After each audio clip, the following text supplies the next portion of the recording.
Assalamualaikum warahmatullahi wabarakatuh. Apa kabar semuanya? Mudah-mudahan masih baik-baik aja ya. Pada video kali ini saya akan melanjutkan video saya sebelumnya, masih membahas tentang diagram UML. Saya lanjutkan diagramnya ke activity diagram ya. Nah, activity diagram ini merupakan lanjutan dari diagram yang sudah kita pelajari minggu lalu, yaitu use case diagram ya di video yang sebelumnya ya. Nah, activity diagram ini ya biasanya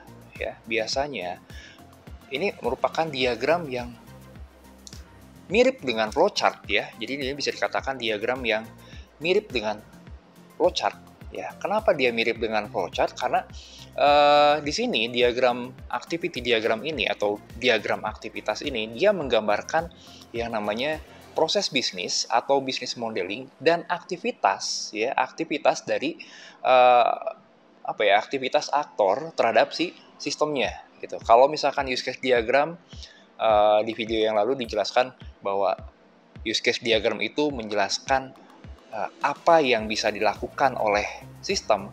Nah, kalau activity diagram, dia menjelaskan tentang how atau bagaimana. Nah, bagaimana aktivitas tersebut dilakukan, ya. Bagaimana aktivitas tersebut dilakukan. Contoh, misalkan kita mau login, kita akan melakukan login di sebuah sistem. Artinya, sistem ini bisa ada verifikasinya. Nah, bagaimana caranya atau bagaimana proses login tersebut? Nah, berarti proses loginnya di sini digambarkan dalam activity diagram ya. Makanya yang namanya activity diagram nanti penggambarannya akan mirip ya, akan mirip dengan yang namanya flowchart. Yang membedakan apa? Yang membedakan mungkin ya notasinya ya. Notasinya sudah jelas pasti dia akan berbeda. Nah, kemudian di sini ya, activity diagram dibuat berdasarkan sebuah atau beberapa use case. Ya, nah, activity diagram dibuat berdasarkan sebuah atau beberapa use case di sini. Ya, nah artinya activity diagram yang dibuat ini akan berpengaruh terhadap berapa jumlah ya, kita membuat use case diagram sebelumnya. Nah, use case diagram yang dibuat ini akan mempengaruhi activity di diagram yang akan kita buat gitu. Jadi ada berapa diagram activity diagram yang harus kita buat.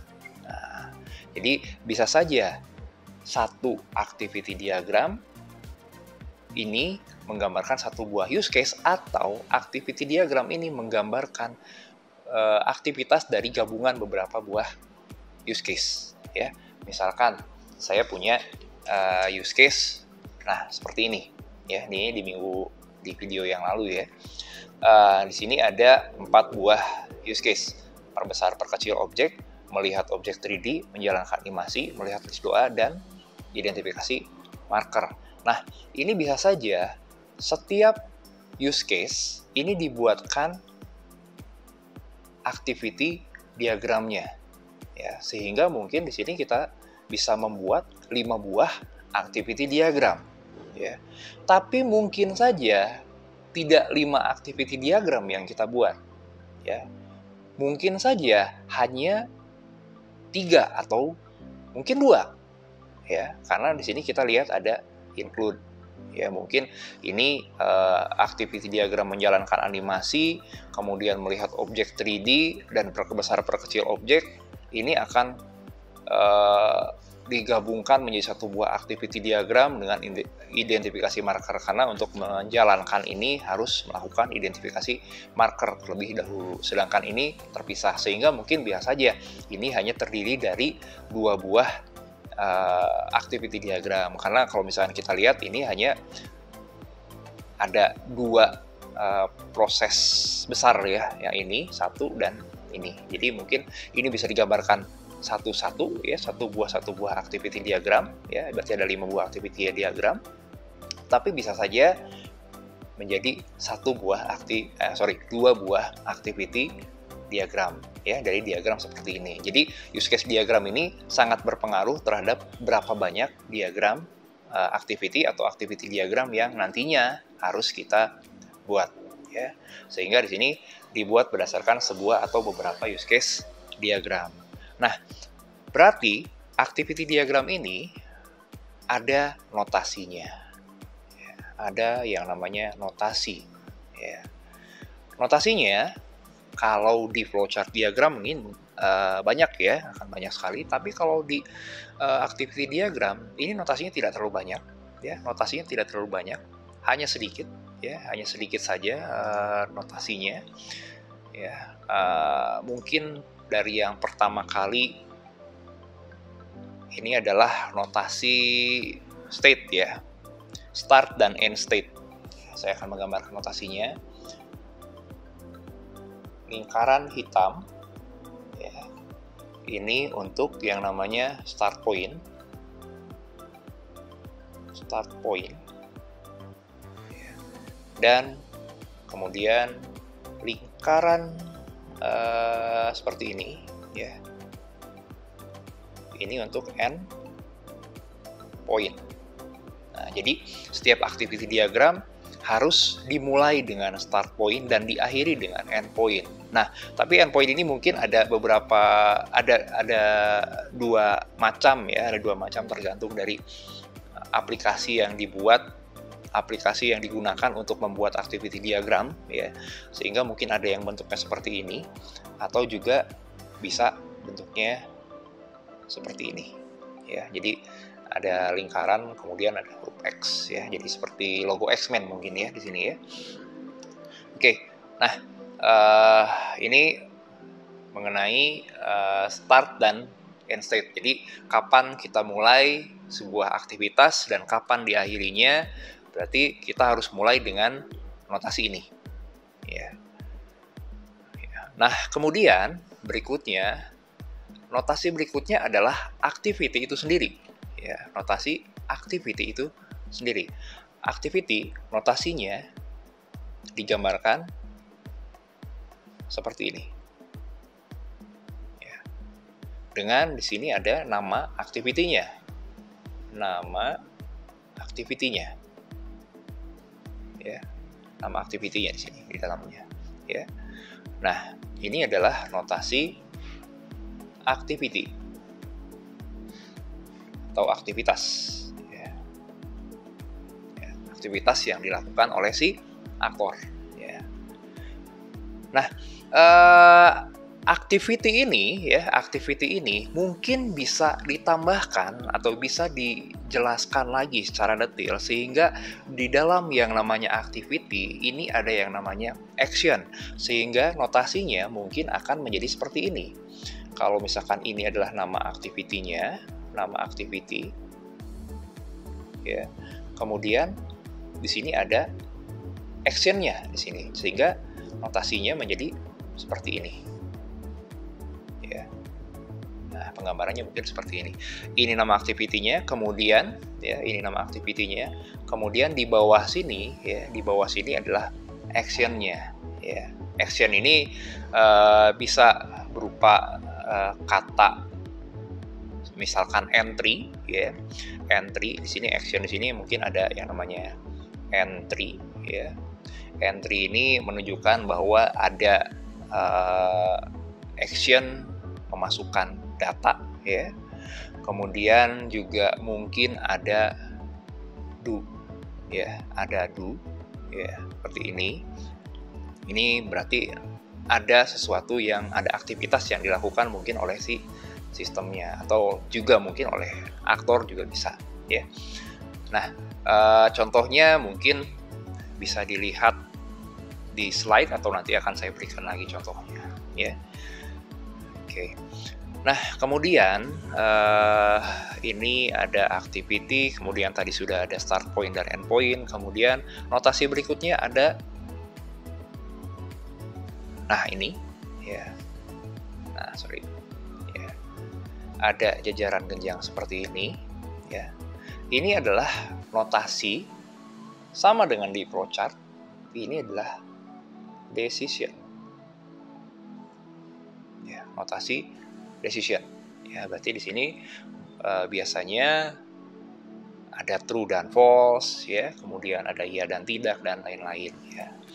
Nah, kemudian berikutnya, notasi berikutnya ada yang namanya fork, ya. Fork ini bisa digambarkan secara vertikal maupun horizontal, ya. Jadi bisa saja fork ini digambarkan. Nah, ini ada kotak seperti ini warna hitam, ya. Nah, seperti ini, ya, atau nah seperti ini, ya. Oke. Nah, ini fork, ya, atau percabangan, ya. Nah, biasanya fork ini digunakan untuk memisahkan atau untuk menjelaskan kalau ada aktivitas yang berjalan secara paralel, ya. Jadi digunakan untuk menunjukkan ada dua atau lebih cabang, ya, percabangan dari aliran yang terjadi secara paralel, sehingga mungkin contohnya ada satu activity, taruhlah di sini ada activity A, kemudian dia akan dicabangkan menjadi beberapa activity yang sifatnya paralel, ya. Nah, misalkan seperti ini, ya, B dan C. Nah, seperti ini, ya. Ini bisa 2, 3, 4. Nah, biasanya ini menggambarkan aktivitas yang sifatnya paralel, ya. Artinya ini biasanya aktivitas paralel itu dikerjakan secara bersamaan, ya. Jadi ada aktivitas satu, aktivitas A ini kemudian akan dipecah, dicabangkan menjadi dua buah aktivitas. Nah, di mana aktivitas B dan C-nya ini dikerjakan secara bersamaan, ya. Itu penggunaan fork. Nanti untuk lebih jelasnya mungkin ada contoh yang lain, ya. Nah, kemudian berikutnya ada lagi, kalau ini fork, berikutnya ada yang namanya join.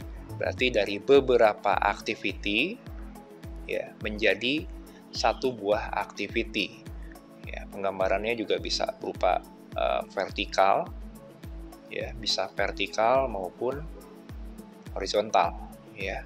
Nah, seperti ini. Contohnya dari dua activity ini, ya, mungkin di sini ada activity lagi, ya, D misalkan, ya, di sini ada activity D. Nah, kemudian akan dijoinkan, ya, akan dijoinkan menjadi satu buah activity, ya. Seperti ini, ya. Jadi ini digambarkan. Nah, ini dijoinkan, ya, ini dijoinkan menjadi satu buah activity, ya. Taruhlah activity E, ya, seperti itu. Jadi menggabungkan yang tadinya mungkin ada beberapa aktivitas, ya, menjadi satu aktivitas, ya. Nah, ini jangan lupa ada yang namanya start, ya, start point, dan di sini ada yang namanya end point, ya. Saya pakai X saja, ya. Nah, seperti ini. Ini contohnya, ya. Nah, kemudian ada lagi yang namanya swim lane, ya. Swim lane. Swim lane ini bentuknya seperti ini. Nah, pembagian seperti ini, ya. Nah, kenapa namanya swim lane? Ya, karena mungkin kayak kolam renang ada garisnya, ya. Nah, ini garis kolam renang. Kalau misalkan kita lihat yang namanya pertandingan renang, gitu, ya. Ini ada pembatasnya antar peserta. Nah, di sini juga sama, ya. Ini juga sama. Artinya ini adalah pembatas antar aktor, di mana di sini aktornya mungkin ada aktor A, aktor B, aktor C, gitu. Dengan di mana di sini ada aktivitas-aktivitas di dalamnya. Mungkin di sini ada dimulai oleh si A, ya, di A memulai ada sebuah activity di sini. Kemudian nanti di sini akan mungkin bisa ke C ke sini, ya. Sini, sorry, ini 1, ini 2, ya. Kemudian di sini ketiga di sini, ya, dan mungkin selesai di sini, ya. Nah, mungkin Contohnya mungkin seperti ini. Ya, ini penggunaan yang namanya swim lane. Ya. Nah, mungkin notasinya hanya itu saja gitu ya. Notasinya mungkin hanya itu saja. Jadi inti dari activity diagram ya, ini penggambarannya mirip sekali dengan flowchart diagram ya, mirip sekali dengan flowchart diagram ya, hanya mungkin notasinya berbeda ya, tapi sama-sama menggambarkan tadi di sini yang namanya proses bisnis atau business modeling dan aktivitas-aktivitas yang dilakukan oleh aktornya ya, di mana si activity diagramnya ini nanti dibuatnya jumlahnya akan menyesuaikan dengan use case diagram ya. Jadi bisa dibuat berdasarkan sebuah atau beberapa use case seperti tadi contohnya ya, seperti tadi contoh yang ini ya, seperti tadi contoh yang ini use case diagramnya tadi dari 5 buah use case, jadi bisa dibuatkan mungkin 5 buah activity diagram atau tadi hanya 2 buah activity diagram saja ya. Nah, notasinya ya seperti ini saja ya. Nah, contohnya seperti apa ya? Contoh-contohnya seperti apa? Saya sudah punya beberapa contoh ya, beberapa contoh. Nah, ini mungkin ini contoh dari penggunaan swim lane ya. Nah, ini penggunaan swim lane di mana di sini ada customer-nya ya. Di sini kita lihat ada customer-nya ya, ada customer-nya. Ini activity diagram. Untuk contoh activity diagram penarikan uang dari account bank melalui ATM ya. Ini kalau misalkan kita lihat, ini kita buat hanya menjadi satu buah activity diagram ya. Padahal mungkin di use case diagramnya ini terdiri dari beberapa activity ya. Terdiri dari beberapa use case, terdiri dari beberapa use case. Misalkan use case-nya itu adalah memasukkan nomor PIN ya, masukkan nomor PIN. Nah, tapi ini activity diagram ini bisa menggambarkan aktivitas pengambilan uang secara general, sehingga si activity diagramnya digabungkan dari dengan beberapa buah use case gitu. Jadi beberapa use case kita gabungkan menjadi satu buah activity diagram ya. Nah, mungkin untuk ini mungkin masih belum terlalu kompleks ya, tapi lebih baik sama dengan flowchart diagram untuk menggambarkan sebuah activity diagram ya, untuk menggambarkan sebuah activity diagram ini penggambarannya juga harus sederhana ya, sesederhana mungkin ya, sederhana ya. Supaya apa? Supaya pembacaannya, cara membacanya ini tidak membingungkan juga gitu. Jadi supaya tidak terlalu kompleks ya. Nanti ya mungkin saya kasih contohnya ya. Nah, ini salah satu penggunaan activity diagram ya. Ini kita lihat ada start ya di sini ya. Nah, ini notasi startnya ya, notasi start. Kemudian ada insert, berarti di sini ada aktivitas memasukkan kartu ya yang dilakukan oleh si aktor. Nah, ini aktornya kan ada aktor customer, kemudian ini ada aktor yang sifatnya sistem ya, aktor yang dia stereotipnya adalah sebuah sistem ya. Dan ini mungkin ada aktornya adalah bank ya. Nah, di sini kita lihat ada insert card, kemudian nanti customer memasukkan nomor PIN. Dari nomor PIN ini mungkin dia akan diauthorize oleh bank ya, diauthorize oleh bank. Nah, kemudian di sini ada ya decision dan lain-lain ya, sehingga sampai dengan selesai ya. Nah, mungkin ini activity diagramnya hanya activity diagram yang general saja, tapi dia tidak detail gitu ya, tidak detail. Kenapa tidak detail? Karena untuk proses seperti ini, untuk proses kita mengambil uang, kemudian validasi dan lain-lain, sebenarnya itu prosesnya cukup detail gitu. Sehingga mungkin dari activity diagram ini bisa kita sederhanakan atau kita pecah-pecah gitu ya. Kita pecah-pecah supaya lebih enak mungkin membacanya ya. Nah, di sini ini hanya contoh ya. Misalkan di sini kita lihat ada yang namanya decision ya. Kemudian ini ada penggunaan fork ya. Nah, ini ada penggunaan fork, di mana fork ini yang satu ya, mulai tadi dari sini nih ya. Ada balance sama dengan apa, kurang lebih besar dari sama dengan jumlahnya, amount.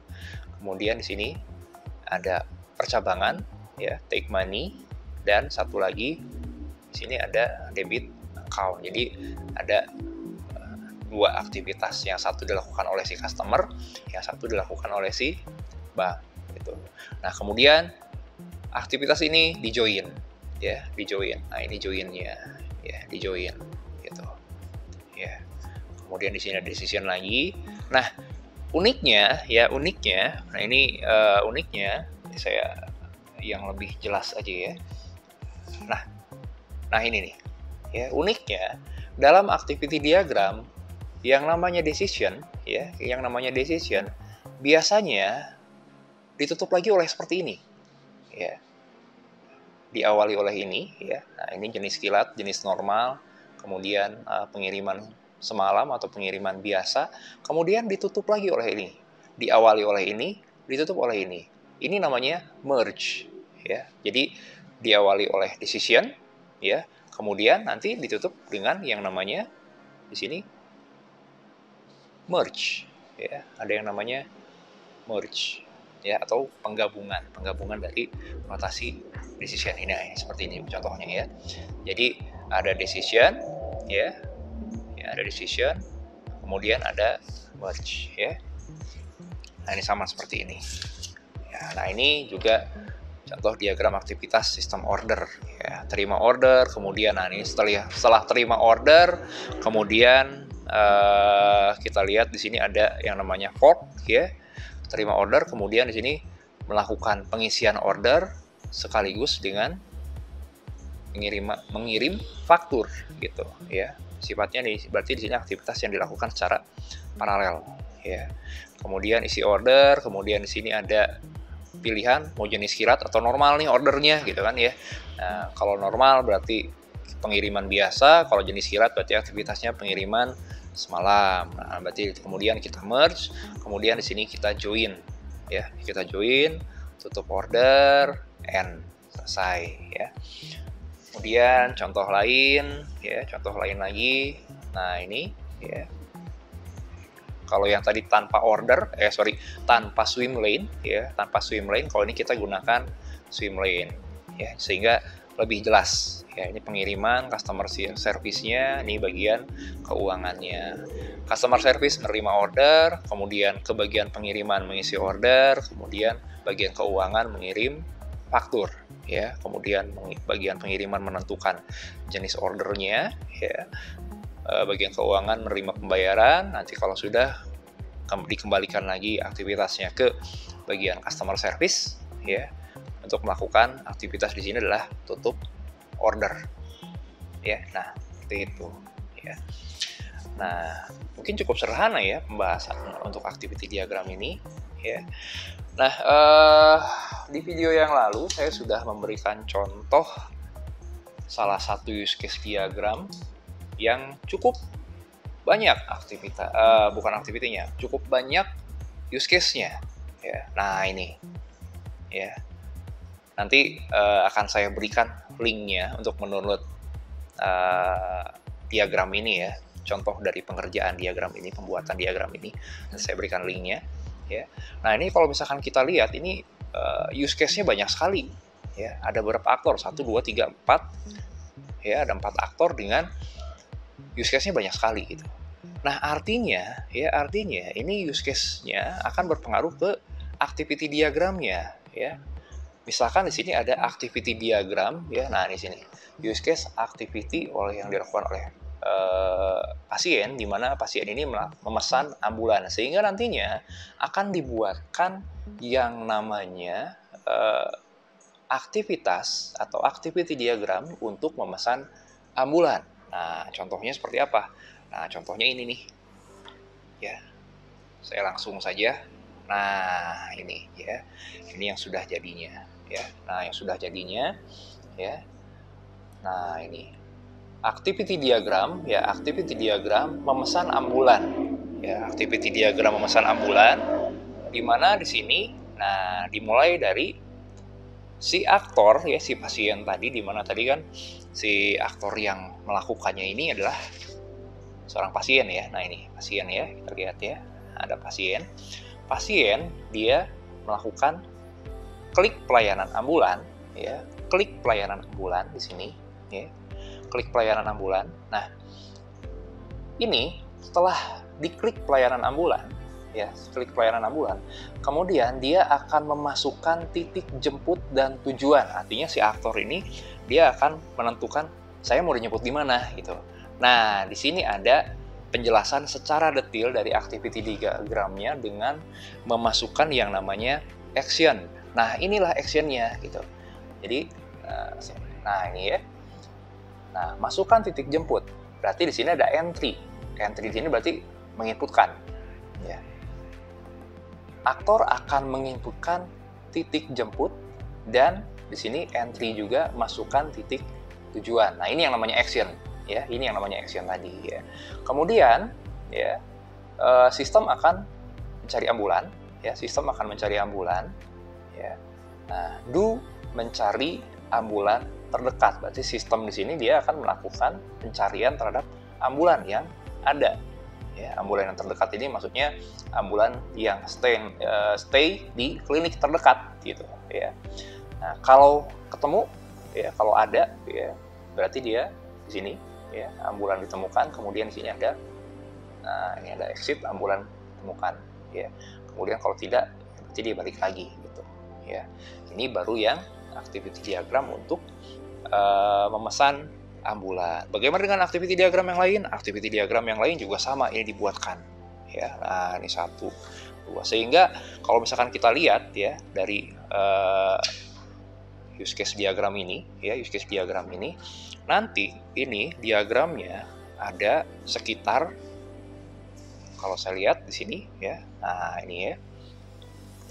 Dari gambar 3.5 ya, ini gambar 3.5 sampai dengan 3.33. Nah, 3.33. Nah, artinya mungkin sekitar 28 ya, 28 activity diagram yang dibuat ya. Nah, ini dari yang seperti ini gitu ya, dari diagram use case diagram ini gitu ya, diagram yang ini tadi ya.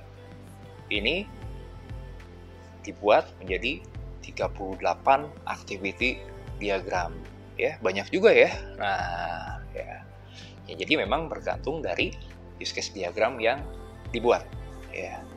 Bukan hanya activity diagram saja ternyata yang jumlahnya dipengaruhi oleh use case diagram, tapi juga dengan sequence diagram. Nah, ini itu sequence diagram ya.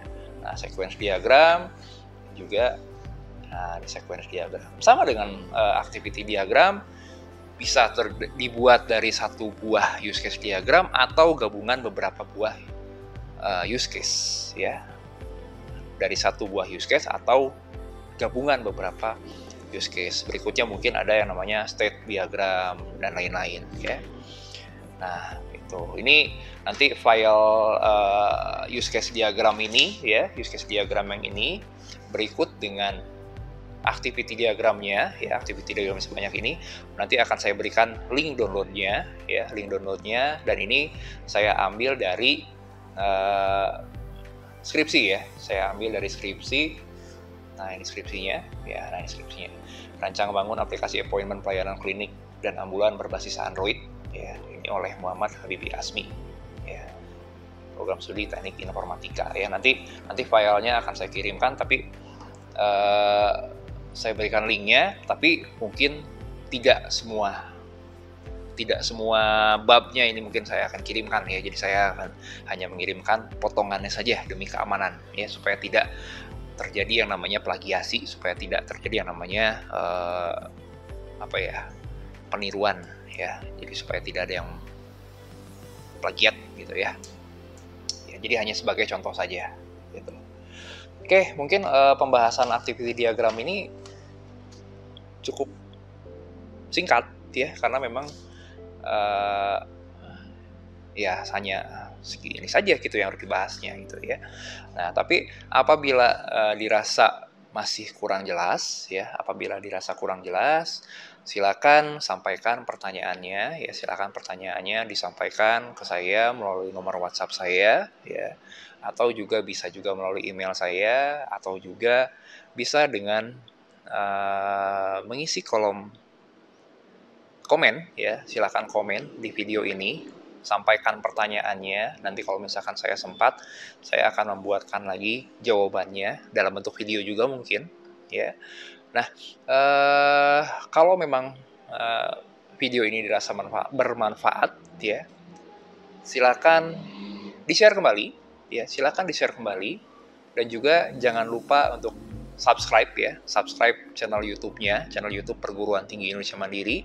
Kemudian juga share video ini, komen juga, jangan lupa di-like juga gitu ya.